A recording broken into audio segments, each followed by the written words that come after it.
Subscribe to our channel and press the bell icon for the latest updates.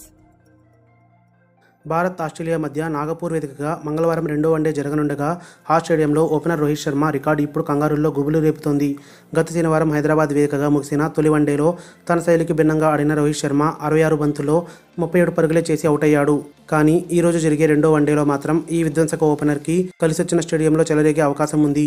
Nagpur మైదానంలో ఆస్ట్రేలియాపై 2 వన్డేలు ఆడిన రోహిత్ శర్మ ఒక శతకం అర్ధశతకం సాధించగా అతని సగటు 102గా ఉండటం విశేషం.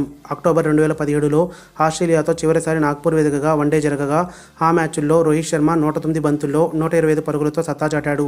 దీంతో అతనికి man of the match award లభించగా భారత జట్టు 7 వికెట్ల తేడాతో అలవోక విజయాన్ని అందుకుంది.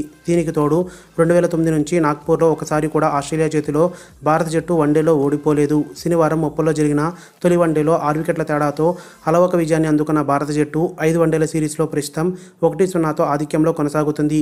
ఈ రోజు మధ్యాహ్నం 1:30 నుంచి రెండో వన్డే మొదలు కానుంది. మరిన్ని అప్డేట్స్ కోసం మన ఛానల్ని సబ్స్క్రైబ్ చేయండి.